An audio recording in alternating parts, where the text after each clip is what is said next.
All right, Mike. We all have a number, right? 28 million people dead. Mm-hmm. What's your number? Well, the dog cost $3,000 for its surgery today, so... $3,000!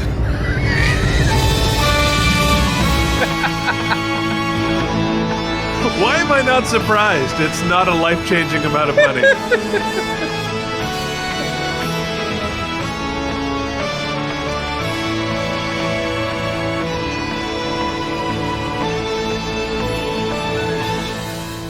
What's up, everybody? Welcome back to Keith and Mike Watch Star Trek Deep Space Nine. Today we are talking about Season 5, Episode 18, Business as Usual. Well, I mean, for us it's a couple months, but we're zeroing in on the end of Season 5 here. We sure are. Yeah. No, I mean it's pretty exciting. We're into it. And speaking of business as usual, as is typical with us, because we don't really remember to track or celebrate any of our own achievements. Right.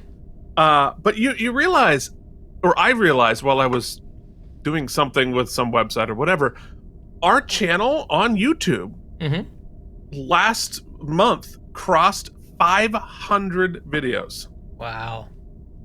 I think this is like our 504th or something like that. So, you know, it's can't funny. believe it. It's funny you say that, Keith, because to commemorate, I didn't do this to commemorate. I actually did it because I have this widescreen monitor, right? And I can't find many widescreen wallpapers that I enjoy. So I was just like playing around in the Photoshop yesterday, and I created for my widescreen monitor. Let me pull up on the screen here while we're talking. This. Let's see it. Oh, it's all of our logos. Yeah, that's it, actually, in widescreen. So and I placed all my icons around it and stuff, and I was like, wow, we've done a lot of crap. A lot of nonsense. Yeah, I relaunched my own website, keithvarneywriter.com, and sort of built a summary of everything that I've done that I care to be known about publicly. But I was very proud of all of our nonsense. It was good fun. We've talked about this many times on different shows and such, and I think a lot of you out there, it's fun because a lot of people that watch our channel are creators themselves in various different aspects, and it's nice to get. We've talked about this a lot, but it's great to reiterate. It's nice to get to a place in your life/career where you can celebrate just having things that are done. They're successful, good, meh, finished. Doesn't matter. Yeah. Out of your person brain space. It's something. It is not nothing. It is not nothing. I think about it this way. I haven't succeeded at much, but boy, have I failed at a lot.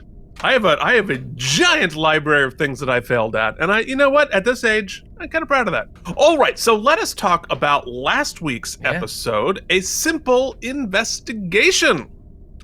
And here is what you had to say. Mike, if people want me to read their comments, how do they do that? Guys, the patreon.com/KNM. Our patrons get read online, whether they post on the page or they post on the YouTube, or you can leave us a super thanks on the YouTube, or say something complimentary, butter Keith up, and sometimes he gives you a freebie.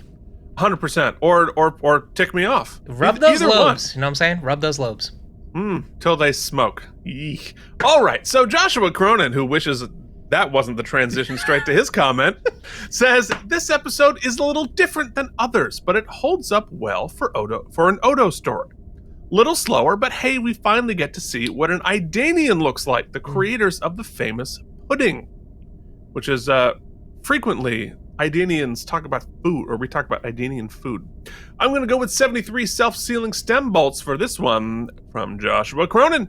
Brian from Video Game Drive-By says, I give this one 80 self-sealing stem bolts. It's a fun little mystery that's a nice low-stakes palate cleanser after a series of heavy episodes. Renee owns every scene without question, and I feel like the basic premise of this episode is done better down the line. No spoilers. I do think it's interesting that we got to truly break Odo's heart here. He's had many human experiences, but this is something he's not really dealt with yet. Before he dealt with unrequited love, but here he lost someone. It's an important step to being a full person. Heck, I'm several full people at this point by that rule. Yeah, aren't we all? Truly. All right. Kalan Kamor says, boom chicka bow wow. Odo gets his groove on. Hentai is the blob tentacle sex genre in manga anime. See, I told you it was a real thing. Oh, okay. That word I've seen. Yeah. Wink. That's nice. Deep rolling baritone, isn't it, Kira? That was funny. Avery as Ben finding out about Odo's sexing was epic sexy. Cool. That's what I meant. I lost my place, but I was just like, I'll just start with a quote out of context. Whatever. It's just weird. They continue. I'm a Tumblr site person for some niche fandom posts, and a circle of new fans with old embracing fans consider this episode alone proof that the station is just a polycule of intersecting friends loving romantic cross patterns between our main characters. Polycules. Yes. Kevin Miles says, I give this one 90 self-sealing stem bolts. Hibernation Pods says, I've probably seen this episode at least 3 times, and I never remember it because I don't care. I was more interested in hearing you two make fun of it than watching it again. Of all the times I've been a sucker for pretty faces, getting flustered and walking into doors, but I am just thinking out loud here. Next episode, please, love Odo, but only 20 self-sealing stem bolts. Holy moly, coming in low. Someone else coming in low, YouTube viewer says, I dislike this episode a lot. Just like Meridian gave Dax a personality transplant so they can shoehorn an awkward one-off romantic subplot, now they do the same with Odo. And this episode has the ick factor of sleeping with an amnesiac married woman. But let's give the ick a free pass because Odo didn't know she was married. Yeah, it's not his fault. 1. Odo's prior established character establishes him as being super professional. A professional would not sleep with a person of interest in an active investigation. That's fair. 2. Odo's prior established character establishes him as being highly ethical. An ethical person would not take sexual advantage of a person who is scared and vulnerable. I think that's a fair point. I think it gets murky at best there. 3. Based on the wider context of the show, I believe Odo is demisexual, which is a fancy way of saying he needs genuine emotional connection to become aroused, meaning casual sex is right out. This fits with his romantic subplots with Kira and Lwaxana Troy, which are slow burns. It also fits because Odo has shot down casual encounters with women who basically threw themselves at him. As a 4th point, given that Odo is so different from humanoids, the rest of Deep Space Nine cheering on Odo losing his virginity could be akin to cultural subversion, like a bunch of lions cheering their elephant friend for eating meat for the first time. Admittedly, that's a stretch, but I wrote it down anyway. I think that's an interesting point of view, and I don't necessarily disagree that you could interpret Odo's behavior here that way. I think there's another interpretation of it, which is that Odo has been slow to act and slow to say yes to these things because he's nervous, because he's never done this before, and I think he's anxious, and I think or maybe some weird combination of the two, because I'm sort of that way, right? Like it's hard. I'm anxious. It's not like easy for me to hop from flower to flower, as my mother would say. But my resistance to doing so has more to do with it's a mixture of anxiety and feeling like I should be connected in some fashion to this person. So I think those two things might be true at the same time. It continues. I think points 1 and 3 stand on their own. If you take the crappy romantic story out, you end up with a below average detective story. Compared to the other detective-based Deep Space Nine, this is the weakest one in my opinion, and it's not even plot relevant. It has nothing to do with the Dominion or the Maquis or the Klingons or Bajor or anything we care about in the series. There were no hints or breadcrumbs for the sci-fi twist of her being deliberately mind-wiped, a mind-wiped operative. In the previous mystery episode where the criminal murdered his own clone, they at least hinted at that. In the previous mystery episode where the dead criminal possessed Bashir, they hinted at it too. But this twist was out of left field. At the very least, they could have mentioned that she faced telepaths before the mind wipe was revealed. I think that would be a great crumb to blood. That'd be a great edit. As you mentioned, the action scene is lousy. The only positive aspect of this episode is Renee Auberjonois' fantastic acting, but it doesn't save this episode. Renee is a phenomenal actor in every episode, not just this one. I would rather watch a well-written story with bad actors than a poorly written story with good actors. 50 out of 100 self-stealing stem bolts. In my opinion, this is the only bad episode in Season 5. It's a smooth ride of an awesome episodes for the rest of the season, though. Next week, we get a long overdue Quark-centric episode. I think you're right. It would be great if this... Because I thought about that when I read this comment the first time. It would be great to have this tied to our main story in some fashion. Like, what if they were... Oh, wait, that's this week's. Never mind, I take it back. But I do think that the Orion Syndicate is the thing that is a little bit of an ongoing story. We're going to hear more from that. We've heard from them before. It's not the outside plot, but at least it's some part of the outside plot. All right, so JD with his, I love JD's stream of consciousness. You're fun to read for me. So I don't know. It also reminds, it is my best reminder of what we talked about in the episode, because I never remember what we talked about. That's a fair point. I also enjoy when I say something, like he'll comment on something that I know we're going to resolve or circle back to later. It's always fun to see him recognize that. Oh, yeah, that's funny. Hold on, I think this might be fun. Because his first question... All right, Mike, I'm texting you a photo to display at some point when we're talking about it. Much easier to email me, but email. All right, yeah. I'm gonna email it to you. Not gonna say your email out loud. Hey Keith, while you're doing that, are you using the new link I had sent you, by the way? Yeah. Okay. Yeah. Cool. All right. Why am I buffery? No, you're doing good. Okay. I was just curious. Okay, so it should be in your email now, and this is going to answer the first question. Okay, I'm curious, what makes a hotel weird? And, well, we're going to find out. My aunt recorded thousands of tapes from cable.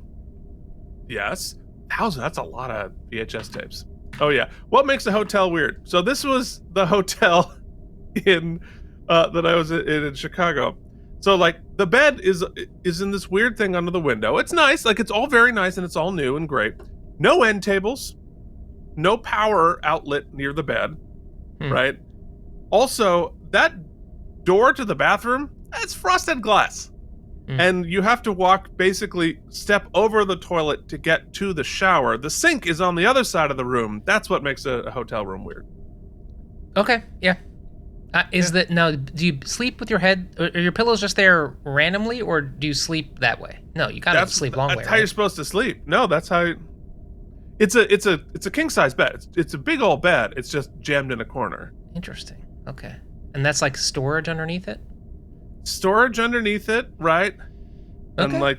And it's kind of looks nice. But it's nice. Don't get me wrong. It's not that it's not nice. It's just odd. All right. Anyway. JD continues, Mike absolutely regressed to 13 when he said, know what's better than two boobies? All of us. Every one of us. I stand by it. Always. Also, echo Mysterious Anne about Lita. Chase Masterton is one of the most awesome people. She's a mental health advocate and big in helping children in poverty organizations. I didn't know that. That's awesome. Based on that idea, I think I would be a sex god in Bajor.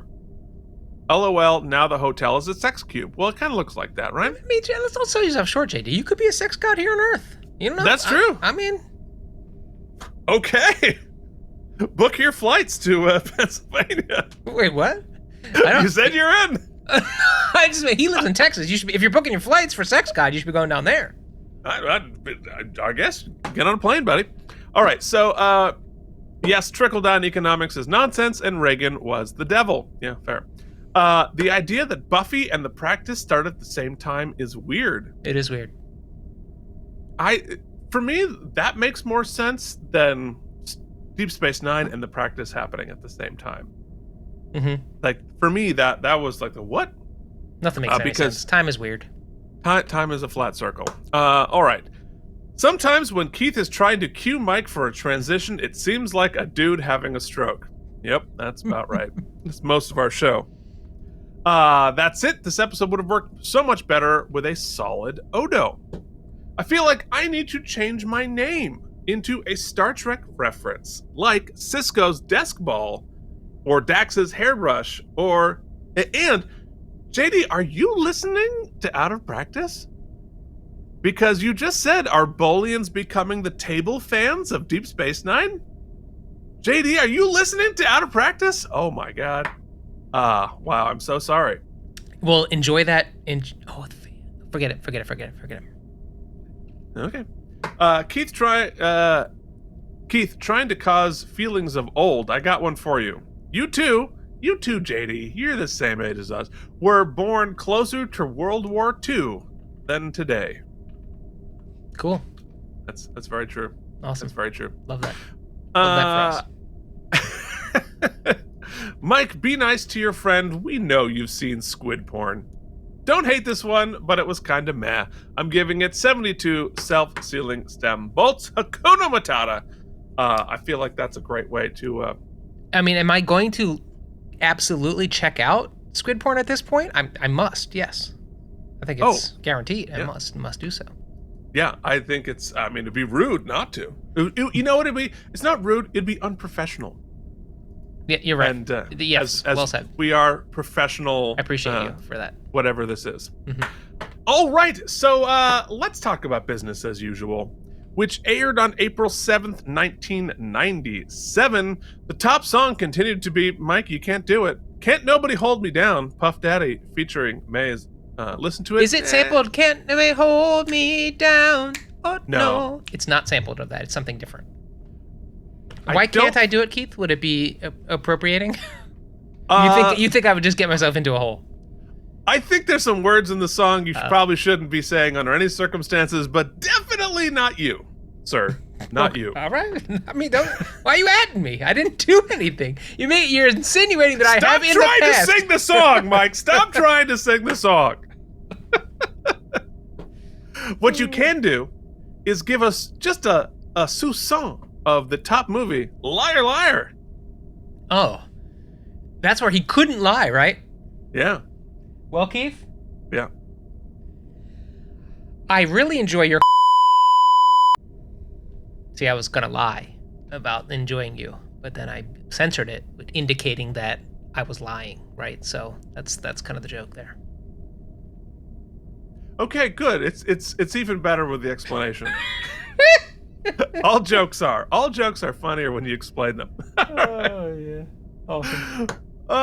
You know that Sting was supposed to be in that movie? Really? The wrestler Sting. He got cut out. Good. What's wrong with Sting? I don't like Sting. Never did. Why don't you like Sting? I don't. Like, there's so many problematic wrestlers. Is he problematic in a way that I don't know? No, I'd never enjoyed him. All right. After he wasn't babyface Sting back in the day when I was a kid. Surfer yes. Sting, yeah. Yeah, I was into that. You didn't like the Crow Sting? No, and that lasted forever. In fact, I think it's still going. He's in a rafter somewhere. With a baseball bat. Yeah. Okay, what was Voyager doing? They were doing the episode before and after. A pretty good episode with a time-hopping Kess. Should like that one. That was one of the better Kess episodes. All right, so business as usual. Mike, I don't know if you clocked this, but do you know who directed this episode? If I had to venture a guess, I would probably guess the picture you put in the Dropbox. Yes, Alexander Siddig directed this episode, the first of two, and the only two episodes that he ever directed. But really fun, and as a new dad too, to commit to directing this episode, a busy fellow.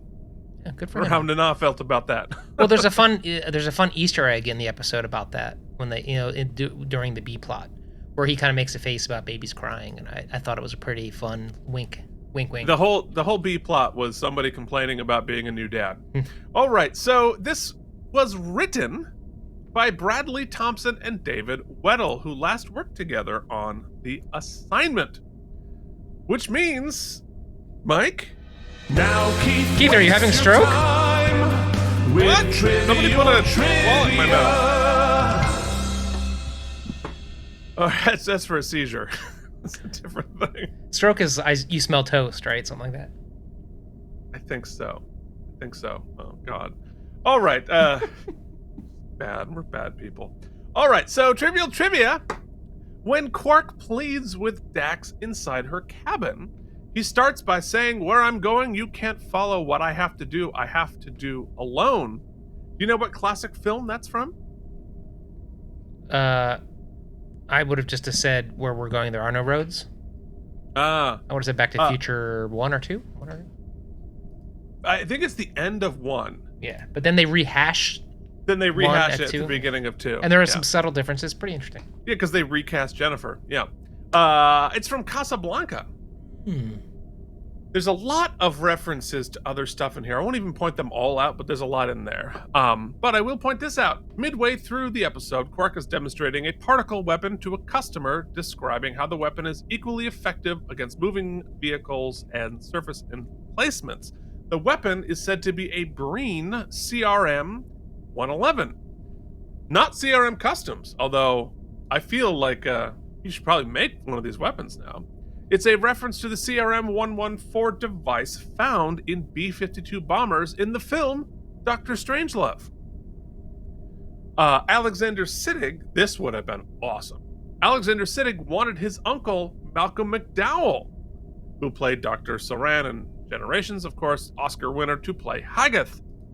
But McDowell was not available, so the role went to his A Clockwork Orange co-star, Steven Berkoff, instead. I mean, Steven Berkoff does a crazy fun job in this, but Malcolm McDowell would have been really crazy, really fun. Lawrence Tierney, the Regent, returns to Star Trek after almost a decade after playing villain of the week Cyrus Redblock in the episode The Goodbye, The Big Goodbye, a holodeck episode. Very memorable fellow. Did you mention who plays Quark's cousin already? No, but I definitely will. Okay, cool. Because it's so familiar, and I was trying to place it all episode, and I could not do it. I had to look it up because I was like, I know this guy, and the minute you look it up, you're gonna know exactly who it is. So Alexander Siddig directed this episode under his former name, Siddig El-Fadil, which is how he was credited for the first 3 seasons, I think, before switching to Alexander Siddig. But it was interesting he directed under his old name, and when he was listed, it's fun as a guy with many pseudonyms. I get it. Keith, can I quickly go back in time to a segment that we skipped about what was on television at this point? And just because we were talking about time as a flat circle, and I was looking at the only thing of interest I wanted to know. I forgot about that. That's okay. April 7th, 1997. Really don't apologize. Nobody cares. But I did want to mention, because I wrote it down here. You care. Talk about time as a flat circle. Okay. So ABC's Night at the Movies aired Major League 2. Okay, now you think about Major League 2. Not as good as Major League 1, but still excellent. There we had the sort of like the idol they used, and the guy who was batting, what was his name? Regardless. All right, Major League 2. Oh, I know exactly where you're going with this. It feels like it's ancient, right? Like the oldest movie of all time, right? Uh-huh. Major League 2 airing on ABC was only 2 years old. Like we are closer to Major League 2 in 97 than it just feels like it's so long ago. I did love that movie though, man. My sister and I loved Major League 2. Watched it all the time. I preferred it to 1 for many years. I don't remember either of them well enough to be able to tell you which one was which. Bob Uecker, baby. Bob Uecker. But speaking of, so the guy who plays Pedro, yes, is Dennis Haysbert. What was his last name though? Hold on. Pedro Serrano. Yes, Serrano. Played by Dennis Haysbert, who, of course, was President Palmer in the first season of 24, which aired 4 years after this. Jeez. So we were only 4 years from 24. Wow. Anyway. Great first season. Never watched anything else. Yeah, it's the great first season. And then I made it through like the first couple episodes of season 3, and I want to do this. I want to do this, and then I just I couldn't do it. So anyway, back to trivial trivia. Some of the weapons, some of the props for the weapons in this episode are from the movie The Osiris Chronicles, which wouldn't come out for another year. Okay, so I had to look it up. Speaking of, we spent a lot of time on IMDb this week. Mm-hmm. So it was a John Corbett-led TV movie on UPN that was going to be a pilot, but the rest of the series was never picked up. And it was directed by Joe Dante, who directed Gremlins and The Howling. But based on the screenshots, it looked terrible. But they did create some pretty kick-ass looking weapons. That the weapons that Quark is selling in this episode look better than the weapons we use on the show normally. Very cool. Very cool. I'm like, can we use those? Those are great. But anyway, it does beg the question why Quark has not gotten into this business earlier. Oh, because that's right. They do list the reasons. They do. Yeah, and we have mentioned this before. Because his cousin who owns a moon, right? The cousin who owns the moon, who was an arms dealer. And Quark, I think, mentions at some point, like, ooh, that's a really dicey thing to do. I'd rather run a bar. So, like, we actually have set this up pretty well. Let me ask you a trivial trivia question. Yeah, sure. I imagine these Quark-centric type episodes have, in the universe of fandom, have a title. They must be called something, and I'm curious as to what that might be. I think just like Ferengi episodes. Oh, there's nothing I thought we were more clever than that. Well, this is your opportunity, Mike. We need Mike's clever title. No, we don't. We need ChatGPT to do this for us. This is a job for ChatGPT. Continue. Okay. The guy's a creator. The guy's an artist. All right. So, I can't hand it off to your regular segment. So we'll circle back, and I'll say our guest stars this week are Lawrence Tierney as the Regent of Palomar, Josh Pace as Gala, Tim Halligan as Farak, and Stephen Burkhoff as Hagath. And so Josh Pace is the guy that, I think I mentioned it in the description at some point, but you're not going to know the name, but everybody right now take out a Google machine and search the name Josh Pace, and you'll be like, oh, that guy! Because he is in everything. Josh Pace? And Josh Pace. Always good in everything. He always plays like a dirtbag. Not the basketball player. Not the basketball player. Oh, he was in Teeth. Oh, that's funny.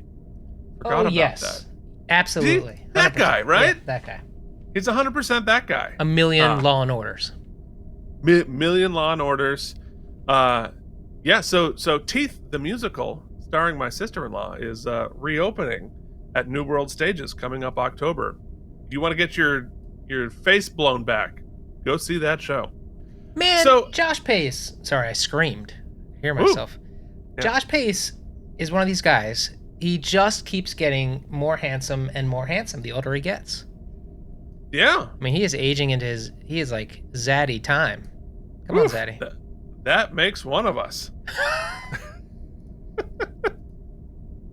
Mike is thirsty. See, JD, you have so much to look forward to if you listen to the Out of Practice podcast. Just wait for Bobby Donnell's bumper. Yeah. Quality level, low. Effort level on that show, very high. Bumpers so for much higher. Everything. I mean, we tried so much harder. You want to know whose effort level is always Keith. Peak? Oh, you really honed your craft back then, though. Ages impeccably gracefully. Uh-huh. It's our patrons, Mike. That's the patrons, folks, and you can see them here. Oh my God, there's so many of them. It makes me blush. They include Brian Kilmer, Beersock, Peter Beck, Frank Rinch, Quark's Bar, Yanba, Ryan Chesley, Joshua Cronin, Merritt Neath, Andrew Hayes Allen, and mysterious household dwarfs, big old boo shivs, Charles Babbage, Harry Pothead, Anton Thies, Carl Fisher, CRM Productions, Nikolay Ivanovich Lobachevsky, Delusions at Nude YouTube Viewer, YouTube Viewer, NudeTube Viewer, if you're watching, become a patron. It's called hentai. James Hubbard, Iron Nation Pod, Miri Holcomb, Brian from the video game Drive-By. He's been playing. Sorry. I just saw Inscription, which is an incredible game. Miri Holcomb, Brian, we already said that. Odo's Bucket, JD Makes, Colin Dagan, Chris Mitchell, CRM. We've been doing a little collab, Keith. Can't wait for you to see it. Frank Winch, Pat, Joshua Cronin, Kim Goss, Lost Emu, Jerry Don Dillard, Lutz Kremer, White Eldridge, Andreas Erickson. If you see some new names down there, it's because new friends and new folks are joining the channel. Thank you so much for your patronage. You get all kinds of stuff that Keith and I are definitely going to do, but most importantly, you are helping us offset our time and make the channel the wonderful place and wonderful community that it has been. Keith, I would be remiss if I didn't also mention at this point that we have a Hall of Fame.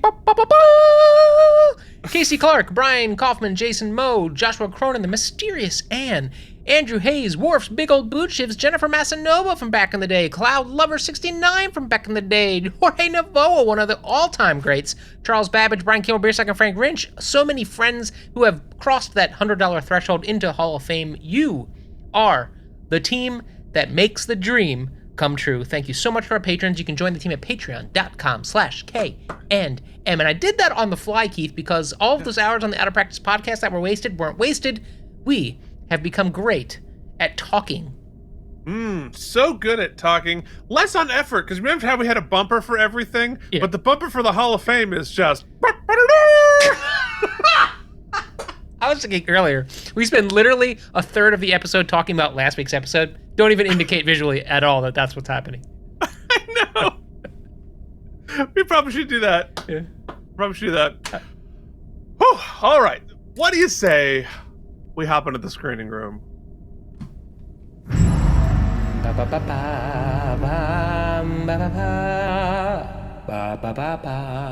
love how synced the audio is here to the visual. Full talent. Full talent. Keith, hold on while I get my lav mic on. Oh, God. He comes on here trying to do the episode with this, like, cheap lav he got from a dollar store. Like, let's do the episode this way. It's going to be great. I'm like, no. Actually, I have a decent one, a wireless thing. I just didn't want to clip it to my shirt. The reason, Keith, is because I'm getting a little sick just watching everything on the screen. So I want to watch it over on my TV, but I need the microphone to do so. This won't reach, so I've got a little mic. There you go. Okay, well, that's great. You just plug it in, that's all. That's a good point. Yeah. All right. So let us get into business as usual. I'm excited. I'm interested to talk about this episode with you. Yeah. Because I was not able to watch your watch along yet, so I'm coming in completely fresh on Mike's brain as it relates to this episode. I did it an hour ago, so okay. I'm fresh too. Yeah. All right. Well, here we are. So it doesn't matter how late we record the episode. Mike will do the watch along at the last possible second. Keith, I know you might be saving Broadway. I'm just trying to save what sanity I have left. All right, so in our teaser, Dax and Quark are playing Tongo. But Quark is too distracted. We find out he is broke. After being cut off by the FCA, he is deep in debt. And he is going to lose the bar. But didn't they already give him the bar back? Like, wasn't it the furniture is all like friends who donated and stuff? Right. So the bar is not owned by. Well, you know, that does open up a bit of a wormhole because the bar isn't technically owned by Quark. It's owned by the Federation. Is that true? I don't know what's true. I mean, I'll tell you what tracks. What tracks is that he broke. That makes a lot of sense, and his futures and all his like investments and stuff are crappy. So, but like the FCA they shut down all Ferengi commerce with him. They can't shut down commerce with anybody else. So all the Ferengi employees had to leave. They took, I think they took all of his physical assets, confiscated. But isn't that. Moogie super rich? Like, can't Moogie help him out? I guess we can't all be asking Moogie for help all the time. I mean, I'd try. Moogie's like, hard no, but I wish Moogie could help me out. Yeah, right. But I think, yeah, I think she's not legally allowed to give him money. Now, I feel like Moogie could figure that out, but I think that technically no Ferengi is allowed to transact money with him in any fashion. Okay. So, there you go.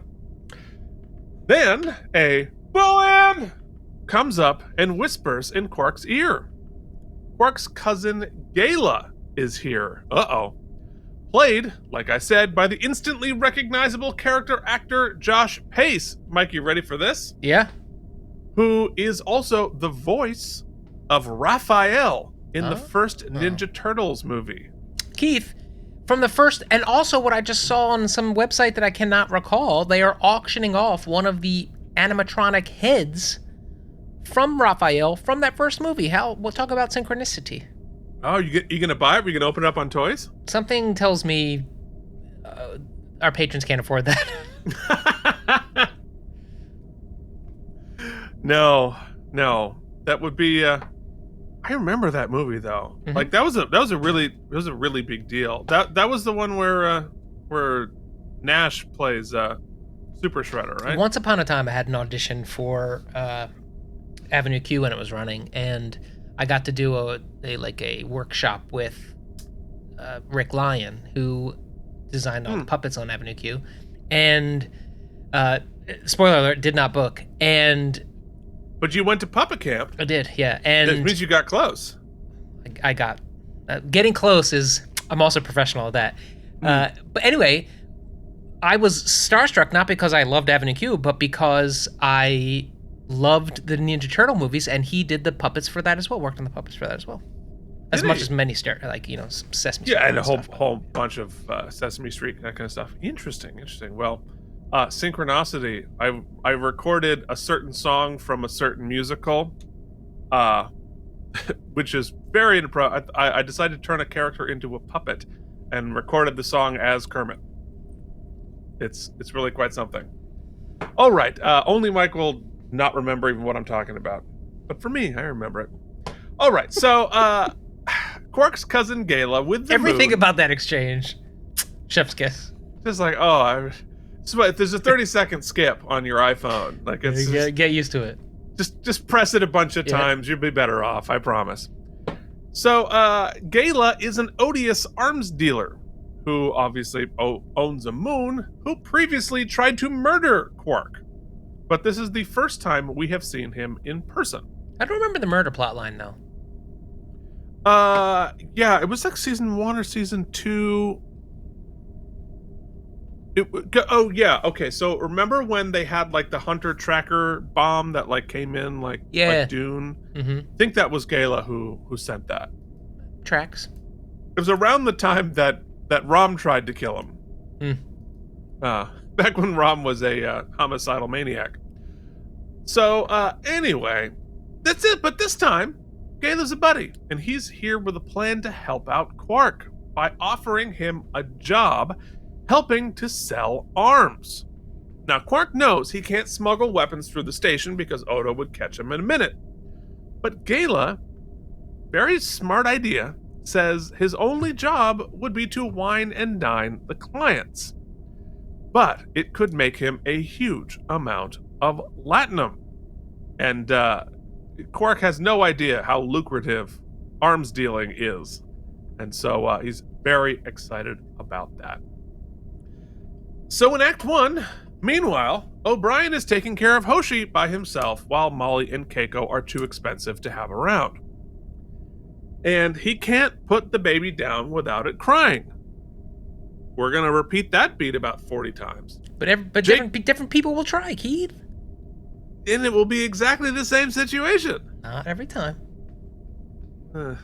Some people were adorned to hold the baby.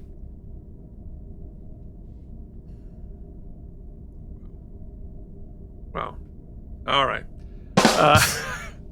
That was worth the wait. You were so proud of yourself. There's like 4 banks of sounds, and I thought I was on one bank, but the bank that I was on was just empty, so I kept hitting an empty button with nothing happening, so then I had to scroll over. Oh, and the edit's gonna be so much better. Oh, no. Yeah, no, you have to leave that right as it, because it's, you know what's funnier than explaining a joke? What's that? Waiting till the laughter dies fully out, then hit the rim shot. There it is. See? That time we actually got our comedy telepathy together. That was good. Oh, man. All right. Anyway, so Jake tries to help calm down the baby to no avail, and Miles decides to take Hoshi to work with him. Meanwhile, at the bar, a paranoid Quark is checking all the chairs and glasses to make sure that none of them are Odo. Funny, natural. Mm-hmm. Bullion! Then in walks Hagith and his non-speaking lady friend. Best cameo, maybe. Best guest cameo ever. She does great work. She does. And she's like, do I have to say anything? Now, she still gets paid, though, right? Probably as an extra, Under though. 5, you think? Not even an under 5. Oh, she doesn't say anything. No, I don't think she says anything. So she's... I mean, which is... I think it sucks. Like, it shouldn't be this way. But, like, in the same way that Morn is usually never even credited in the episode. He's literally just a background actor. He's a major character, but because he never speaks, the actor is not paid as an actor and also is not credited in the episode. That's some hot nonsense, in my opinion. Anyway, so Hagith is a classic British villain. Quark and Gala show him their plans. Here's how we're going to sell weapons on Deep Space Nine. We're going to use the holosuite as a showroom for weapons while not actually having them be real weapons on the station. It's all holographic, and there are a ton of really cool-looking guns here. Most of them, like I said, are legit more cool than our usual guns. And Hagith casually mentions selling weapons to both sides in a conflict. That's a breadcrumb, folks. But, I mean, those guns are cool looking. Look at that. Yeah, rad. That looks great. They never... I mean, I get it. Star Trek's not about the guns, not about the pew-pews. Like, it's not supposed to look cool, but, like, would not that be way cooler? Also, I needed... Like, it was a stretch to me as to... I needed to, like, headcanon why they needed Quark at all, right? But, and I guess the whining and dining thing is understandable, but... When you think about it, this is like the perfect back channel, right? You're not actually showing anything off. It's like a perfect showroom for guns. It's a perfect way to demo them without having to. It's actually so smart. That's better to me than the whole, the front the bar being a front for like a back channel arms deal is like an actual perfect bad guy plot. I wish they'd focused it there a little bit more. Well, I mean. It's the setup because you have to set up the moral dilemma, but I think it's really smart, it's really clever because you're doing something openly, but it's not against the law and no one can stop you, and they're just sort of using the loophole, and which is why nobody can do anything. Of course, the thing that they don't touch on that it would have been great to see too is that this definitely then brings a lot of more high-end nefarious characters onto the station, which does make a lot of people unsafe, which I guess they do allude to in that dream and stuff, so. Oh, yeah. I mean, it's like it... And I think everybody's frustration, both like morally with Quark as a person, but also like, yeah, I mean, this is bringing in a very dangerous element. And because like, even if the drugs aren't real, the dealers are that are coming in. And you also are reminded that we're out in space. And so we're like, these would all be necessarily war crimes, what we're going to get to with like genocide later. But because it doesn't happen in Federation territory, it's like you're in international waters. There's not really any laws. So are literally just watching it happen. You can't really do anything about it. Where was Rene Auberjonois in this episode? Like, what? You'd think he was going to be a more central figure, but he's barely in it. Well, because I think, well, practically, like, we have to allow it to play out. But I think the legality of what they're doing is clear. The ethics of it is really murky or just clearly flat bad. But they've covered their butts legally, and it's very clear that there's nothing Odo can do other than like skulk and judge. All right, so we'll get into it. So Hagath is impressed with the plan, and Gala tells him it's all Quark's idea. And because nothing here is real, they're not breaking any laws and can't be prosecuted, like we just said. So later, Quark sells a giant gun to a pretty cool-looking alien, and they hollow shoot a ship and then an armored guy. Both are super cool-looking, and I'm bummed they only get a split second of screen time. And I don't know about the armor suit, whether they borrowed that from something else, but that ship that they blow up in the holosuite, they built for this episode. They built and designed for it, and the design for this episode, a lot of the shot setups is awesome. And I have to credit Siddig, because I think the direction and the setup, like the cinematography and visual direction of the episode is very good. Yeah. And I would have liked. And so is the creature design. Creature design's crazy. Creature design was great. It's just these two demonstrations that do, and perhaps they had longer cuts of it, but it looked a little hokey once you had a longer look at it, right? Mm-hmm. So, the jaws and the shark. But it looks so cool. I'd love to see just a little bit more of those two things. Anyway, Quark then makes the big sale and celebrates with Hagath and Gala with champagne. In Act 2, later, Quark continues to do a great job selling arms. But Hagath tells him that all of his earnings are being siphoned off to pay his debts. He doesn't want Quark distracted by owing money, but he does give him some glass beads, which are apparently worth a fortune, and Quark is delighted. I think the logic of paying off his debts first makes sense. It's almost like you're indentured servitude. If you're on either side of the law, you don't want to allow yourself to be manipulated, right? And so having debts can make you an intelligence liability. And every good bad guy mobster needs. You need to establish the vig, right? Like you need the interest, if you will, the bad guy interest. Right. No, of course. The glass beads are a funny way to do it, but got them by the lobes. Yeah, well, that's not where the beads go. Ferengis. That's true. We don't know. They are apparently worth a fortune, like we said. So at least he has something coming out of this, because I don't think he ever lost the beads. So in Quarks, O'Brien and Bashir play darts while he carries Look at her acting back there, too, by the way. Once the beads come out, we got to take. Yeah.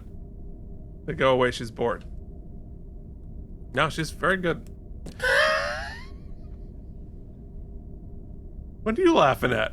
She is very good, but the way you said that I don't know, it carried a weight. You know what? Sometimes we can ascribe some great layered commentary, and sometimes I'm just trying to find my place on the page. Yeah, I know. Which is more often what is happening. One of the fun drinking games I was playing in this episode was I take a shot I didn't really, but it would have been fun to take a shot every time they swap the baby out for the baby. You know what I mean? Like when the real baby would swap in, that cut. Yep.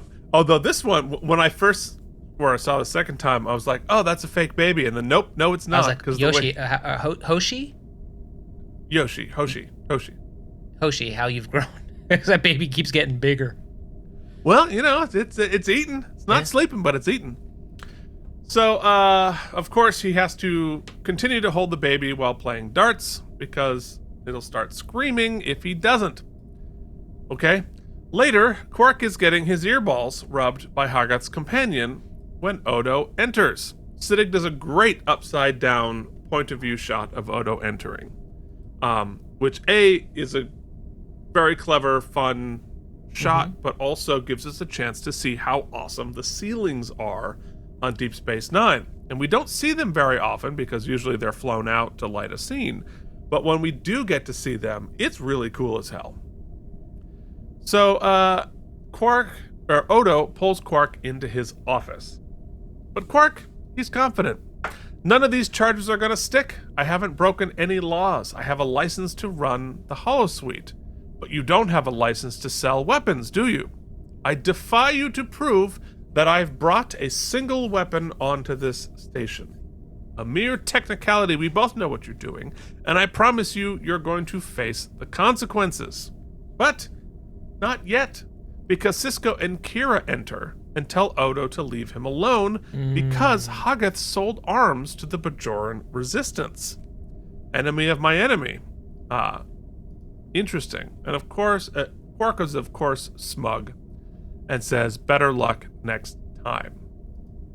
But Sisko then comes in and says, you better hope there isn't next time, mister. I've given you a lot of slack in the past. Even looked the other way once or twice, and I could have come down hard on you. But those days are over. You may not be able to get you for selling weapons, but you so much as litter on the promenade, and I'm going to nail you to a wall. Avery gives full Sisko on that line. It's terrifying and fantastic. I was really impressed by that, Keith. Oh, well, thanks, Dan. I'm quite the impressionist. I do a great Jimmy Stewart. Hey, we just heard it.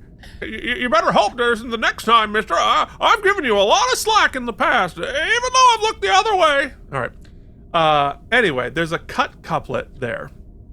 And Odo says, you heard them, now get out of my sight. And Quark says, what's wrong with you people? Don't you know how to lose with dignity? That's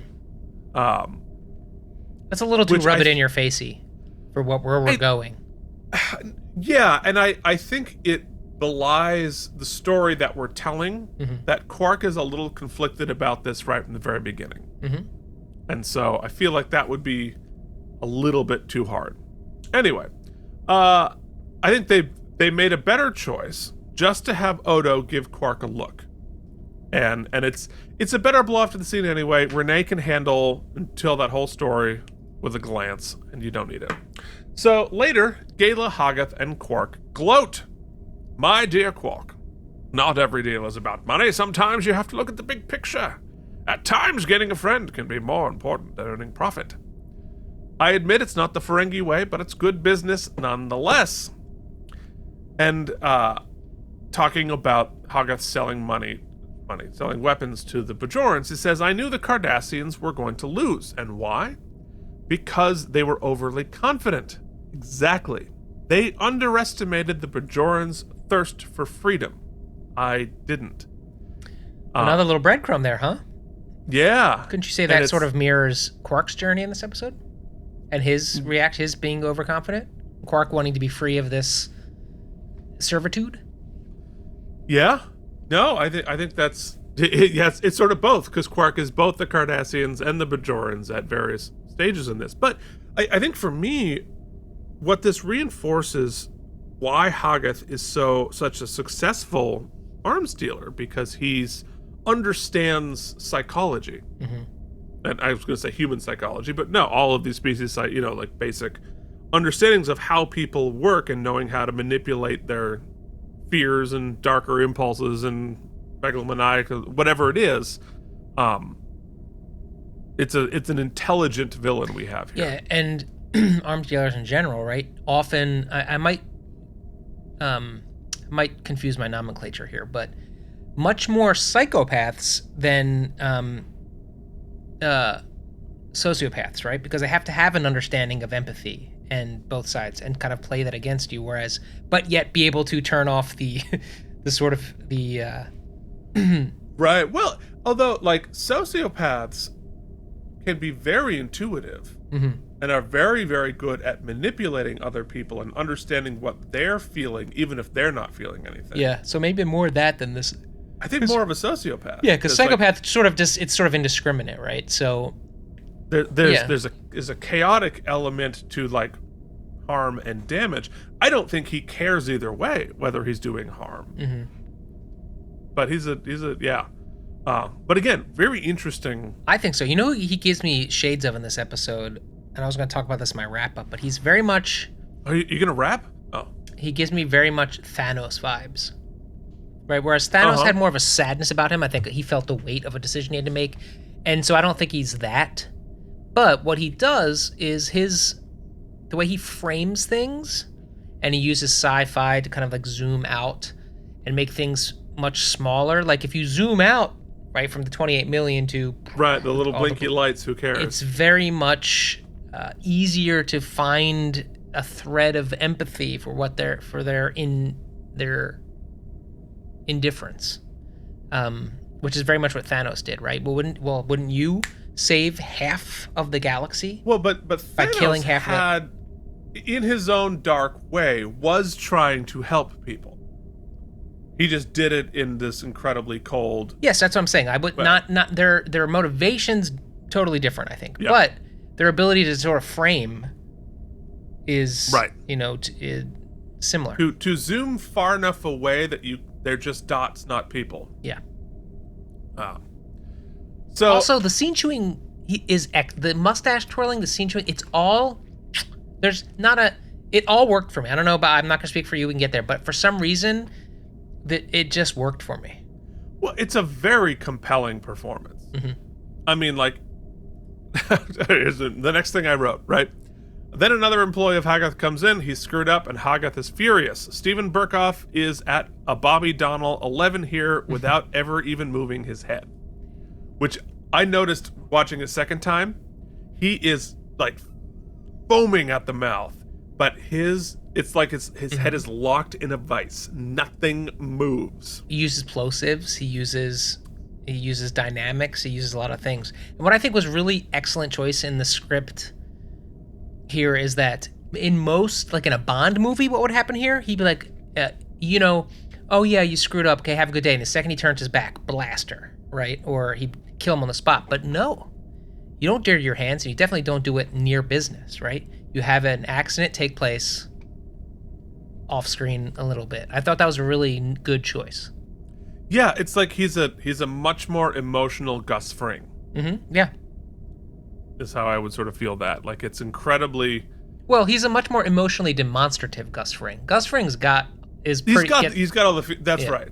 That's right. But the incredibly cold part of it is really calculating. He's smart. So, anyway, the employee comes in, he fires him, but we know it's going to be much worse than that. And, of course, Gala later comes into the bar, and Quark is tending, but now it's super quiet in the bar. Nobody from the Federation has entered since he started selling weapons. And we see here, the only leverage the Federation has is sort of moral, just like, I'm not going to show up for you, which is interesting. And Gala says, hey, we've got a major client coming in next week. And he also announces that he's going to be stepping back and tells Quark he's going to help him take Gala's place. And then Gala says, then everybody's happy. Well, except for Farrak, who was the employee. Quark says, what about? Didn't you hear? His ship blew up shortly after he left the station. Warp core breach! That Haggoth, what a temper. Now, Josh Pace does a terrific job of smirking through this news. His take on Warp Core Breach made me laugh out loud. Yeah, and I was thinking during his whole performance, but this scene specifically, as an actor, I mean this. You can take the prosthesis, the costume, all these things that may be uncomfortable or difficult, and see them as challenges, right? Right. Or you can use them to facilitate your character. And I think he does like a masterclass in, well, these dentures suck, Yeah. I can either try to act around them or just use them, baby. And he does. He is just all mouth in this performance, and it's awesome. Yeah, I mean, look, there's a reason why he has worked endlessly since this moment. This is one of his first 4 or 5 gigs too. But it's great. So anyway, also Shimmerman, like, look, the whole weight of everything is shown right in this screenshot. Yeah, because the implication is clear. If you mess with this, you will be murdered. And Quark is getting deeper and deeper into scarier territory. I am going to call wormhole on this, though. Okay. You know what we should do, Keith, is I should change it. We should get the wormhole icon, and we should shrink it so it is on the top right here, and we just do them throughout the episode instead of doing it at the end when we never can remember anything. That's my new thought for wormholes. Okay. I got a lot of production notes today. Yeah. Wormhole! You're almost as bad as your brother. Whew. All right. So in Act 3, Quark tries to sit down and talk to Dax. Have we established prior to this? Oh, wait, hold on. I had a wormhole. Oh, wormhole. Right. Wormhole! I have to cut this. Hold on. I'm going to use this. Wormhole! Oof. It just lands on the palate with a different flavor when it's done that way. Anyway, the wormhole, Keith, is Quark would know the second that dude walked out that door. He's dealt with a lot of backroom deals. That man was dead, right? This shock and surprise that his ship blew up and that what's his bucket is a big bad. It rang very false to me. Well, 2 things. One, it's very different conceptually, understanding that with, like, every concentric circle you get closer to that being real, it lands differently. I hear you, but we're talking about Quark, man. He has not been a choir boy. You know what I'm saying? He's not been a choir boy, but he's about to take over for Gala. So he's getting closer and closer. So, like, you're now, like, the number 2. So you're even, like, closer. I mean, if I headcanon it, I could see that maybe his motivation this whole time, since it's been so, like, well, he's getting me out of debt, and, like, that's been his focus, that he's been so focused on that, which makes sense. Not only is it a big deal, but he's Ferengi, so the money thing is actually where his focus is. And so when he zooms out a little bit and realizes, oh crap, my life is on the line, maybe I'll give you that. But let me know, folks. Does this count as a wormhole? There's always a moment, right, when somebody offers you an opportunity and you really, really want it, and it's really hard, even though objectively you could probably tell this is like working with a producer, right? And you think, oh, this one's gonna take my show to Broadway and it's gonna be great, and you want it so bad, you really do intentionally overlook some of the warning signs that this isn't gonna happen, or this guy's a douchebag, or whatever it is. And so, even though you kind of know, it's still a shock when it all falls apart. I mean, hypothetically, said Keith. Very specifically. Sure, yeah. Very specifically. Anyway, so I'm basically 1 hour through 1 hour 12. I'm just cutting. We're never gonna finish. So Quark tries to talk to Dax, but she won't even look at him. And it's clear he wants to discuss things because he went to the Replimat rather than to his own bar. And the snail juice prop is funny. I think I might need a snack too. Keith, I don't know who, but we gotta come up with somebody whose nickname can be Snail Douche. Snail Douche! Because that is really good. Snail Douche, baby! Well, it could be on our t-shirt list. Quark says, I have to admit I'm a little disappointed in you. I thought you, of all people, would understand. And Dax says, understand what? That you've finally shown how despicable you truly are? You don't care how many people die as long as you make a profit. Quark says, who said anything about people dying? The weapons I sell are strictly defensive. To be well armed is a deterrent to war, like an AR-15. You don't know anything about the balance of power. Good guys Quark. with guns, baby. Uh-huh. You don't really believe any of that, do you? Jadzia, there's nothing else I could do. I was drowning. The waters were closing over my head. Just as my lungs were about to burst, my cousin threw me a lifeline. How could I possibly refuse? And Dax says, feeling a little guilty, Quark? Guilty? Me? I don't have anything to feel guilty about. Then why come to me asking for forgiveness? Good. It's good writing. It's good character work, and it's good daxing. It's good right? daxing. Yeah. And It's interesting. Like I guess they did a lot of work at the top of the episode to establish that they're buddies. They're like gambling buddies.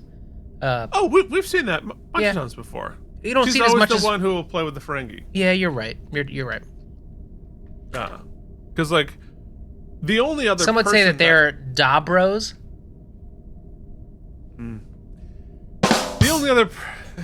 The only other person that Quark is close enough to, really, is Odo. Mm-hmm. And that's not the type of conversation he can have with Odo. You're right. How dare you call this baby snail douche? Ew. So later, in the most Look at that prop, though. You mean the tricorder? The tricorder? Yeah. It's awesome. Oh, it's awesome. It's looks like those old, like, late 80s, early 90s, like, handheld games. Like football or baseball, right? That were, like, just lights, just like LED lights that you... But they didn't even have lights. They were just, like black over the background. Remember, like an original Game Boy? I had a lot of those games. Like I had a football one that I was obsessed with. It was at my aunt's house. I loved going there. Yeah. I don't know. That's exactly They're terrible. You look back at them now, like just flat. Like these kind of games, yeah, exactly. Or even before this, they had even lower res ones, but...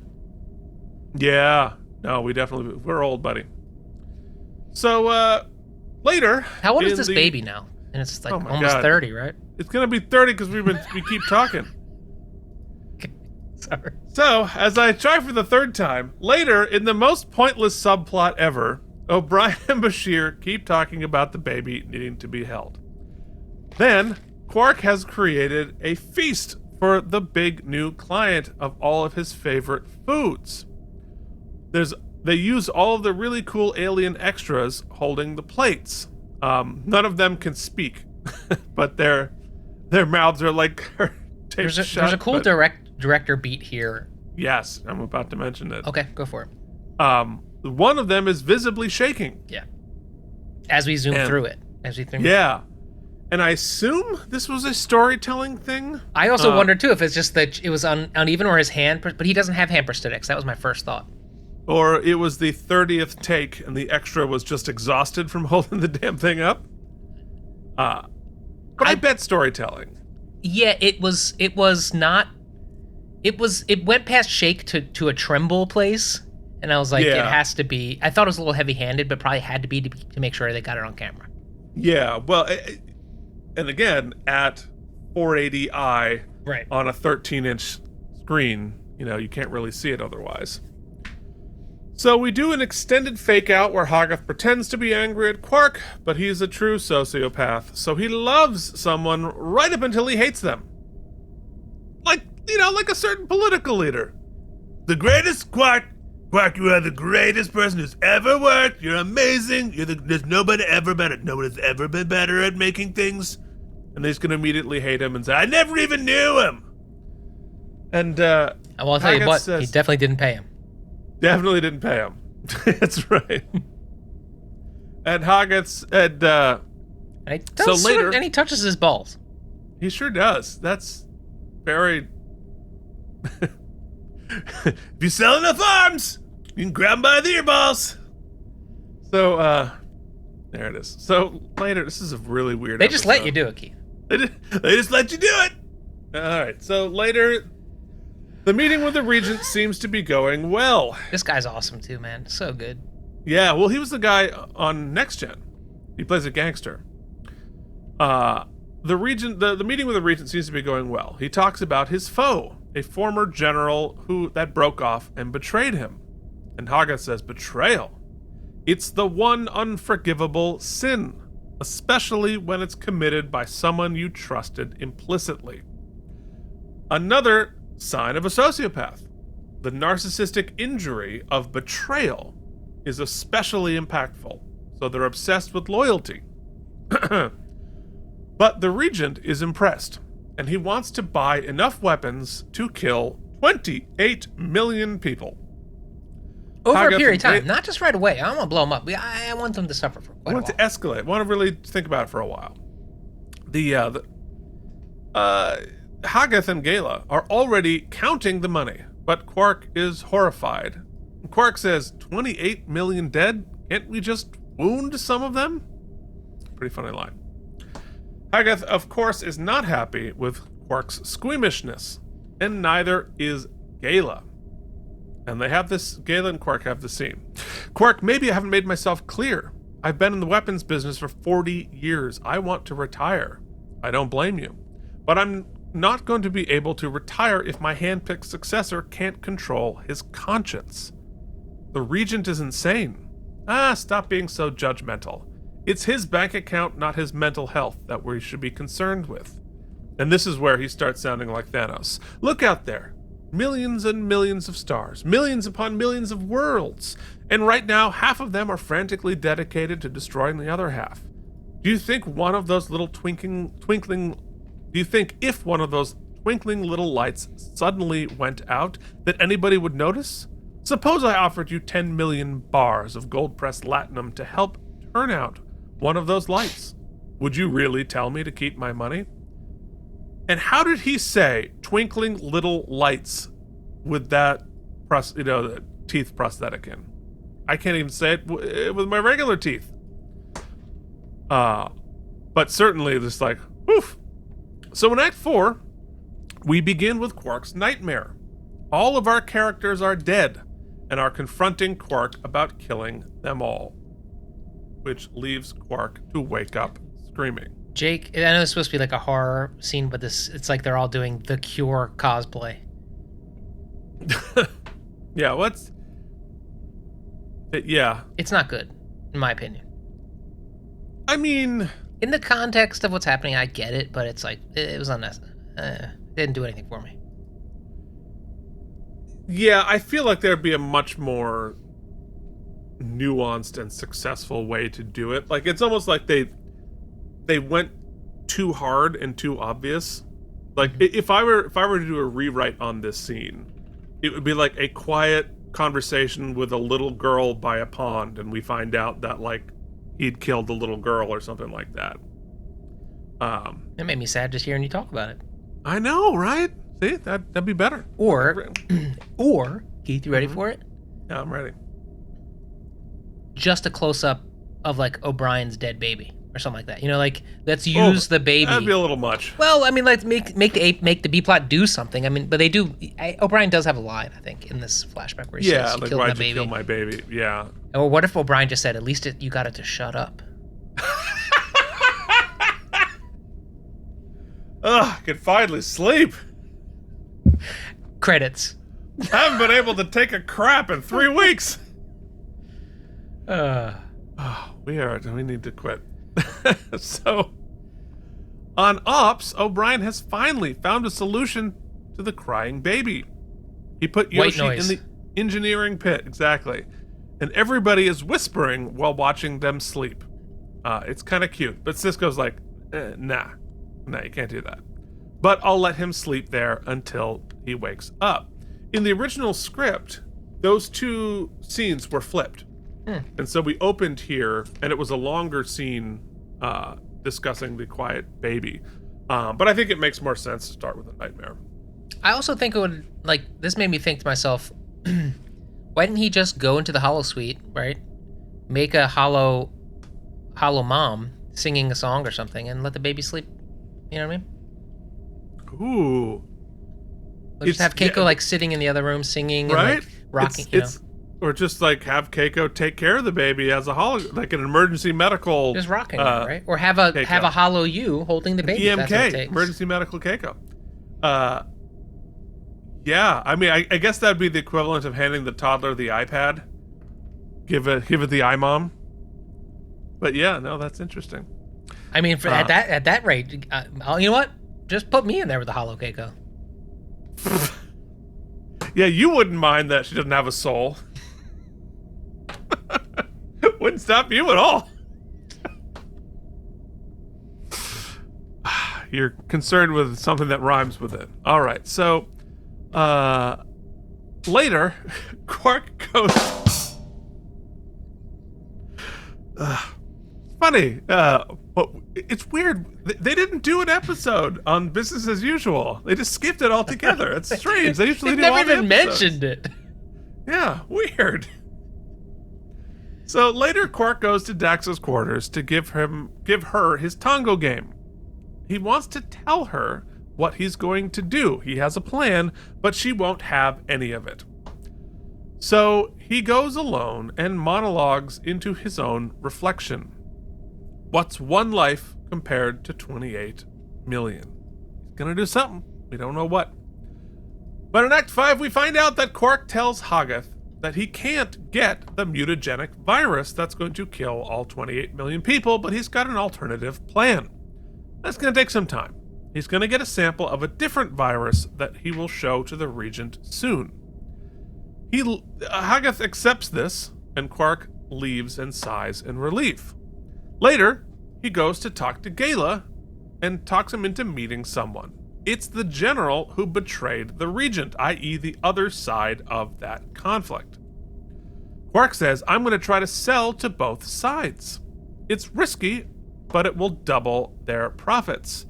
And Gala agrees to help, naturally. So, later, we get to the cargo bay, and Quark is about to show the Regent the weapon, but of course, the case won't open, which gives Quark a reason to leave, so he heads off to get a tool, allowing Gala to bring the other side into the room. It was a setup, of course, and the fighting begins immediately. We have sort of like a Breaking Bad thing happening here. Quark sits on the promenade while Odo and a giant team of security guards run through the promenade. They must have been having a meeting, because apparently they were all close enough together to get into nice formation to run 16 people all at once. Also, like, wormhole, baby! If, let's say I buy Quark's plot plan part and parcel, okay? Okay, yeah. Which I have reservations about, but... We'll get there. Yep. Yep. At this point, why not just alert Odo? Why do you have to, like, set up a firefight to have him find... Like, why couldn't you... I guess that way you didn't actually do the selling out, so it never comes back to you, even though it clearly does. Why not just be like... Cargo room. Every bad guy ever is in there. Because I think this is a solvable wormhole, because Quark knows that getting these people arrested will not save him. The only way he's safe is if they're dead. And so if they kill each other... They kill each other is the plan. Which doesn't happen, because they indicate that they get out. It doesn't work, but the plan is, like, you know, you can't just lock up Hoggoth, he'll kill me. He's Heisenberg. So... And we also... I think wormhole, baby! Yeah. Are we also to assume that the whatever's in that case is not actually a weapon, right? Because if there was any sort of weapon in that case and there was a huge firefight... Okay, it's a MacGuffin. No, I think it's a MacGuffin. But also, isn't it a huge safety issue for other people around the station? Like friendly fire, or like to just have a giant war happen in the cargo room? Well, yes. And that's why he has to repay the damage. But, like, I think, the step he should have done, which would have resolved a lot of this, is lock the cargo bay. Once they're all in there, lock it down. So they can't get out, which means they'll be less likely to kill other people, but also more likely to kill each other. I thought the episode, what I thought they were going to do, which I thought was a pretty heady concept, was that they were going to get them both in the room and be like, we've already sold you both this weapon. You both have it. And like have it be sort of like a Cold War, mutual assured destruction kind of stalemate. That kind of gets him off the hook. But then I was like, I thought that's where I thought we were going. And I thought it was pretty interesting. He could have given like the Picard speech at the end of it, but I don't think it might I could like imagine a world where that might have worked with the two parties, but Haga definitely would have killed him. Yeah, so yeah. But I like that idea. There's something there. It was heady, I thought. Yeah. So, yeah. Meanwhile, Worf comes to the O'Brien quarters to try to figure out why O'Brien hasn't showed up at the meeting, and of course, Worf holds the baby, and it's happy. Worf has the secret sauce. But Worf does say something that's, I think, interesting here from a character. He says, "I never saw my son when he was this age. It is something I will always regret.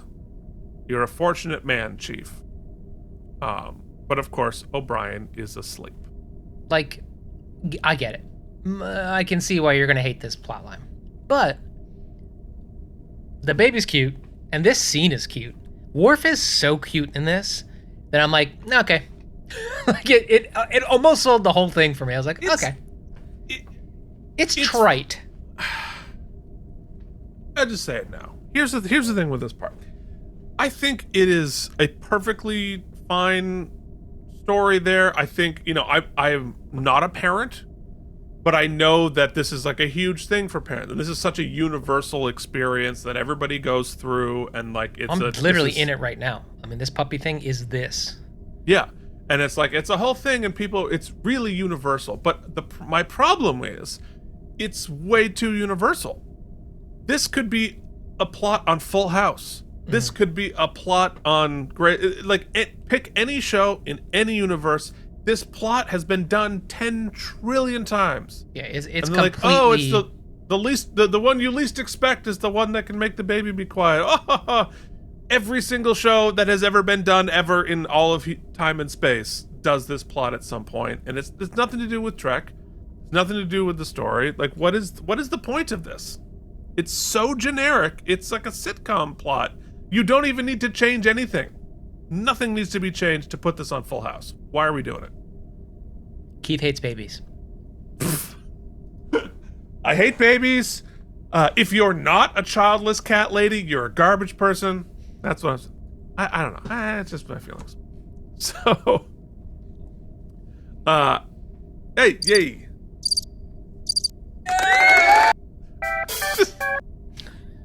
Wow, okay, thanks for that. So, Quark is then, of course, called to Sisko's office. And Quark still is playing dumb. How was I supposed to know that everyone was going to start shooting? I just wanted them to cross paths so the deal would fall through. Sisko says, it fell through all right. Hagath and Gala barely managed to get off the station alive. Quark says, I hear General Nozick sent a purification squad after them. He says, I wouldn't count on seeing your former business partners again. And Quark says, I can live with that.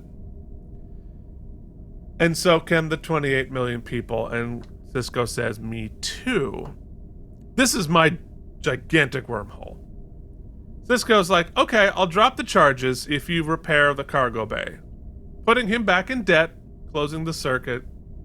Then Quark and Dax happily play Tongo again because all is forgiven? He still sold all those weapons, and I'm sure maybe not 28 million people died, but quite a few people gonna die now. Plenty of people have died, plus he set up like a kill room. Alright, well, let's do our after show. Well, I will say that, yes, you're right. Let's do after show. Okay, let me close the curtain, Keith, because closing the curtain closes the circuit. AlamarEmmys, count to 4.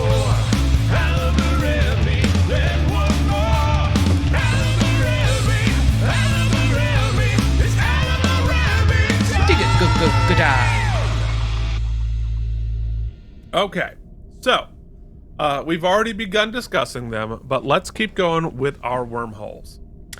I've talked about my wormholes in the wormhole. So it was just those kind of little things. I didn't think anything else really. I mean, everything kind of tracks other than the sort of few things we talked about. You know, the return to the status quo bit. I think we can talk about that in our big feelings. Or do you want to talk about it? Which I think is my main feelings about this episode are that. So we'll do that in stem bolts. Let's do best moment. Okay, best moment. I'm gonna shout out. I mean, the Michael Dorn thing was cute, but it's not the best moment. The best moment is, I think it's You go first.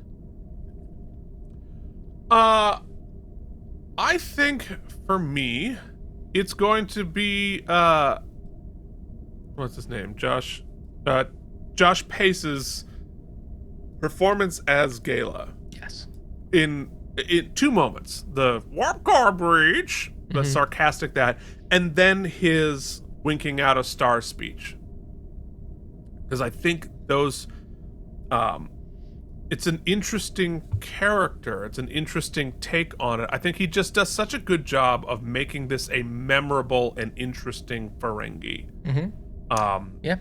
And watching both of those land on Armin, on Quark, I think are where the episode really sings for me. I would say the same, but since we generally try to take the opportunity to give two nods, would be the other guest star, the Frank Langella. Steven Berkoff. Yeah, he is basically a mustache twirling villain, scene chewer, but finds a way to channel it and focus it and give it nuance and intention that elevates it above sort of a freak of the week bad guy. And I think when you combine then the two, you have a really compelling antagonist couplet and puts Quark in a pretty, I mean, we're going to talk about it in a moment, a pretty sort of paint by numbers ethical dilemma, but it sells it. Yeah. So there you have it. Yeah. Our antagonist this week. Keith, why don't we go ahead and get down to the nitty gritty? Let's do it. You get some stem bolts. Hell yeah, they are self-sealing. Here are some Stem bolts for you. Okay. Stem bolts, Michael. Yeah, so I mentioned it before. Here's what I like the most. What I think is cool, and it's, there is a way to frame things, right? And I think sci-fi, and when you zoom out, sometimes it really calms me when I get too stressed out about things. I start zooming out and thinking about how we're this little blip on a blue planet, and you keep zooming out, and then we're just like insignificant nothingness amongst the black, right? Some people that stresses them out. Me, it de-stresses me because I was like, my problems are minuscule. And I think they did an interesting thing here in coupling that with sort of Quark's financial dire straits, as well as his sort of finding ways to justify what they're doing, and making the 28 million, which to us sounds like sheer oh my god, what's the word, Keith? Genocide? Genocide, yes. Yeah. But, when you keep zooming out, and it's just a couple of little winky star, I just think it's a cool framing, and I think it really sells the weight of this episode. What we kind of don't get, and I think the episode for me, Shimmerman, to YouTube viewers' point from last week, we always get excellent performances from Shimmerman, right? And here, I think, once again, it does elevate the episode a bit. All the performances from the two actors we just mentioned, the performances from Shimmerman bring this out of being pretty trite, or pretty just run on the paint by numbers, as I said, to pretty compelling. And not only that, but add in that there's some incredible set design, costume design, monster design. There's money on the screen this week. And the things that it's missing, though, are a little bit of dramatic tension for me. At no point do you ever really feel like Quark's in peril, right? Because we know the status quo. He's not going to die, right? And they also feel like, the status quo thing. Let me just get to it. It never bothers me. It only ever bothers me with Quark. Because this guy can do whatever, and he gets a slap on the wrist at the end. He gets to pay the bill, and then he's better, right? There's never, and in this episode, yes, Starfleet officers are mad at him. Yes, Dax is mad at him, but from the very beginning, we, the writers, or I don't know, I'm not a writer, but we, the audience, never get to be mad at him, right? Because they show him as struggling the whole time. Oh, I don't know, I'm forced into this corner. I guess he doesn't have to make the choice, but we give him sympathy right from the beginning. And so we're never forced to wrestle with as much with the ethics of what's happening here. We just see him wrestling with it. And so because we know he's not going to go through with it. We know this, even though I guess he sort of does when he kind of tries back, like we said. Anyway, but you get my point. My point is like, we just feel like we give every opportunity, we're giving him whereas Odo, we've really forced a hard look at him sometimes. Dax, we've forced a hard look at. Bashir, we've really taken a really critical eye to many of our characters, but Quark, we seem to just kind of not put him through those paces. And this episode suffered a little bit because of that. I also felt like his plot at the end felt a little convoluted to me. Mm-hmm. The B story felt, it didn't bother me as far as the B, but it did feel like a lot of filler. There was a couple of fun beats we could have popped in. Big time filler. We could have popped in as sort of, we could have done the baby won't sleep, Worf makes the baby sleep thing early as just kind of comic relief as a scene. Wouldn't have bothered me as much but this felt like we had literally nothing else. There was a couple of scenes that seemed completely pointless to me, like the baby sleeping in the white noise pit was like, that's a waste of a scene. The scene of Quark, the second, not when he tries to at the replimat with Dax, but then like a scene or two later, he then is in her quarters and she slams the door on him. I was like, this scene felt stupid. Quark monologuing into the mirror felt a little stupid. So there's just a lot of fat that could have been trimmed. A lot of fat that could have been trimmed. That said, for some reason, I'm compelled. I know it's very polarizing, right? Some people are into these Ferengi episodes and some people are not into these Ferengi episodes. I find them compelling because we had 3 compelling performances this week, and I disagree with I believe it was YouTube viewer's criticism, that compelling performances I would rather see bad actors in a good story than good actors in a bad story. I disagree, but I'm an actor. I love to watch performances, especially in the face of material that maybe isn't giving you anything. Because, sometimes you can't just have, when you're trying to do 26 episodes of television, it's not like the golden era we're in now where you can do a 8-episode series and like make every episode a banger. Sometimes you got to do what's on the page. They had to churn them out. They're under incredible pressure and they're not all going to be gems. But this one, I was entertained. I was relatively compelled, and I thought that the general plot of the A story was an interesting exploration of arms dealing and how, if you can set your ethics aside and completely rationalize what you're doing. It was interesting. 63 self-sealing stem bolts. Yeah, it's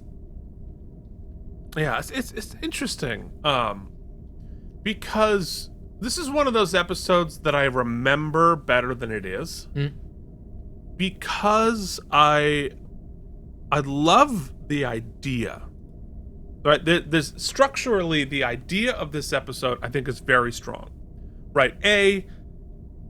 Quark, he's always dealing with shady people, he's always dealing with shady stuff, like, at some point, he's going to be pulled into the dark web, right? He's going to be pulled into the true darkness, because of desperation, because of greed, because of opportunity, because of whatever. We've already set up. We know Gala. We know what Gala does. We know that Quark feels ambivalent about it, but at some point, he's going to get sucked in. So that putting backing Quark into that corner, both with desperation and with greed and seeing what's going to happen, love it, right? The fact that there are arms dealers in this universe, of course there are, and of course, like, the ethical situation becomes super escalated because you can deal with these super bioweapons and that kind of stuff. So, like, that's a really good idea. You pitched me this idea as like, let's do an episode about, I'm like, yes, greenlit immediately, right? The concept of how he's doing it, right? Using Quark's skills, whining and dining, impressing clients, being glad-handing, and selling, being a salesperson, that's using your character's strengths as strengths. So that's operating at what he does well. The idea of showing the weapons in the Hollow Suite as a way to get around the law. It's great. That is all just really good ideas, really great framework to build this episode on. So I think because I like that so much, I remember this episode better than I think the execution actually is. Because I think, as you're right, there's so much filler in this episode. There are so many, even in that story, there are a lot of repeated beats. I mean, like, I get it, going back to Dax to try to tell her I have a plan is a little different than asking her for forgiveness, but it's kind of the same thing. Her reaction is what we're selling, and it's like, her reaction is the same and so, like, and you know, and again, also setting up the baddie. He's tough, he's scary, he's whatever, it's going well. All of those scenes are kind of repeated multiple times as well. So it feels kind of overstuffed, and you're sort of, you know, it's slow because you've got so many fillers. But then the end, to me, feels incredibly rushed. Like, we go, because him playing them against each other is a really fascinating concept and could be the most compelling part of the episode. And him having the turn and deciding to do this. Yeah. Like, it's like we spend 38 minutes setting up and then resolving the entire thing from, like, ooh, this is a bad idea, to I've gotten myself out of this in 4 minutes. Yeah. And so it's, so none of the promise of the idea really gets played out. We don't really get to see Quark have a real wrestling with the ethics of this. He has the nightmare, but again, that's sort of paint by numbers. It's not specific to Quark. Like, you know, any character would have the same nightmare, right? Why not have a version of that that's more tied to Quark? It's also repeated, right? We've done it. There was an episode not long ago where somebody had a nightmare like that, and it's, you know, and it's like, and again, that would fit on any show. Like, maybe not Full House in this case, but like a lot of shows would have a very similar way to play that out. And so, like, for me, it's like, oh man, the solution is reckless, and I don't think in any way guaranteed to succeed in the way he's hoping. And I feel like Quark would have a smarter way to do that. And beyond that, the lack of accountability, the lack of, like, by the end of this episode, we're like, oh, ho-hum, good on you, Quark, right? That doesn't ring true to me at all. And, you know, the lack of accountability for Quark for his crimes has been a running theme through all of Deep Space Nine. They've always struggled with, how do you hold Quark accountable for what he's doing. And, like, yes, Mike?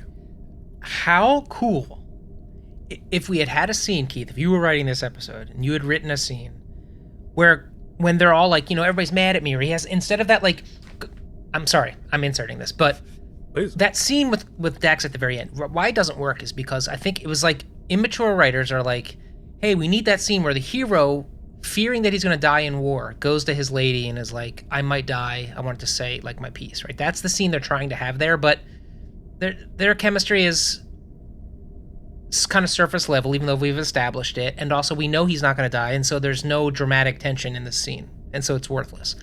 What if instead it was, listen, when I was at my lowest, you guys all came and helped me. You rebuilt me, and I'm not capable of saying thank you, and I can't have that need again. I can't be broke again, and I can't deal with that. So I was put in this situation where I had to take, like, he could have used what we've built and established to explain where he was at. Make a much better argument for justifying what he's doing, and we just don't get it, you know. Yeah, I agree. I think that's way better. I also think, like, the turn should not be some paint by numbers nightmare, right? If I were writing this episode again, I would have the turn be him going to Odo and them having a very frank conversation, because they are the best friends. They are the counterbalances to each other at all times. And to have Odo be like, look, I can't prosecute you, right? I can't do anything that I would want to do with you, but I think you finally crossed the line where we can't be friends anymore. Or you zoom in, right? So the whole episode's about zooming out, right? And they're talking about the 28 million, how, who'd care if there's like a blinking light? Well, what if Quark goes back to his bar and some of the people who live on that planet happen to be at the station and they have their baby there and they're talking, having a little quick moment. He realizes that like, oh, each one of those 28 million is a family, is a person. And we zoom in and that makes the switch, you know? Yeah, it's just... We're writing a good episode, Keith. The turn, like, I would just love to have Quark and Odo break the fourth wall for a second there. Yeah. Like, give up the dance, the game that they're doing, and actually talk to each other about this, and allow what they're trying to do, right? And like, to see Quark say that, like, you are actually crossing a line that is going to cost you your connection to other people, because that's really what this is about, right? This is about, he's doing something so bad, he's going to make his money, but he is going to lose connection to the people in his life, right? It's going to cost him that.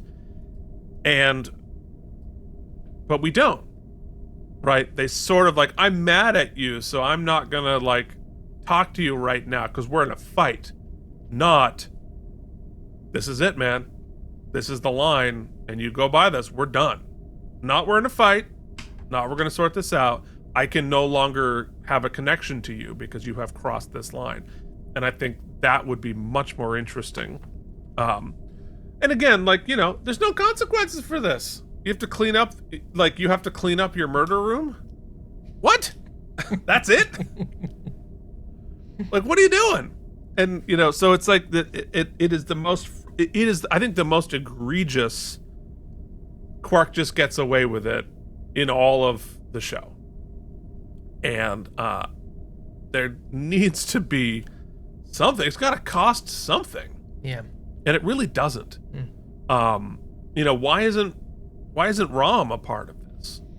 Why isn't he pushing back? Why is, you know, like, why can't we use him as a turning point? I don't know. And lastly, I think there's a missed opportunity in this episode to tie it to the larger story, right? We have a war going on. Yeah. We have like 16 different sides of folks who are battling each other or gearing up to battle each other. Why are we selling weapons to two species we've never heard of? Why are we doing arms deals to nobodies? Right? Now, I don't know, or you can't sell them to the Cardassians because they're a part of the Dominion now. You sell them to the Klingons. Or the Bajoran Resistance, or maybe the Maquis. I don't know, but like, I feel like it's a missed opportunity to make it, you know, this thing that exists off stage, right? It becomes an episode of the week, as opposed to at least try to tie it to the main story. You know, sell the weapons to some planet that's afraid of the Dominion or something. I don't know. I don't have a plan for it, right? But I feel like it's a missed opportunity to not at least be selling these to people we've heard of or something that we know about. So, you know, and I think, as I said before, the O'Brien story, well, I love babies. I respect parents greatly. I admire the incredible sacrifice and frustration and difficulty of what parents are doing. I just don't know why I'm watching that story, and why, you know, talk about repeated beats, right? Jake, baby won't sleep, can't put it down. O'Brien playing darts, baby won't sleep, can't put him down. They take him to the infirmary, baby won't sleep, can't put him down. Take him to Ups, baby won't sleep, can't put him down. Worf comes in, baby won't sleep. It's just like, what are we doing? Yeah. Did we forget to write a story? Did we forget to write a B plot here? And I think the episode would have been way better without a B plot at all, and give us more time to watch Quark wrestle with the situation, to have more emotional impact and also come up with a more satisfying conclusion here. So all of that, good setup, bad execution, great performances, great casting on some of these side actors. You get 70 self-sealing stem bolts from me. Folks, what did you think? If you stuck with us this long, thank you. But like, I'm really curious to find out what everybody else feels about this episode. On IMDb, it gets a 7.2, which makes it 110 out of 173. So even on IMDb, it's a below average episode. But next week, we are going to be talking about ties of blood and water. That will be fun. We will be back here in your feeds next week, hopefully Wednesday, although we've been going on Thursday, so we'll see what happens. Thank you so much for watching. If you're listening to the podcast-only version of this, please leave us a rating and review. It'd be great to have other people listening. Yeah. Thanks for putting up with our nonsense. We'll see you back here next week on another episode of Keith and Mike Watch Deep Space Nine. Thank you for watching K&M Entertainment. If you enjoyed our particular brand of nonsense, please like and subscribe. Or become one of our patrons at patreon.com/KNM.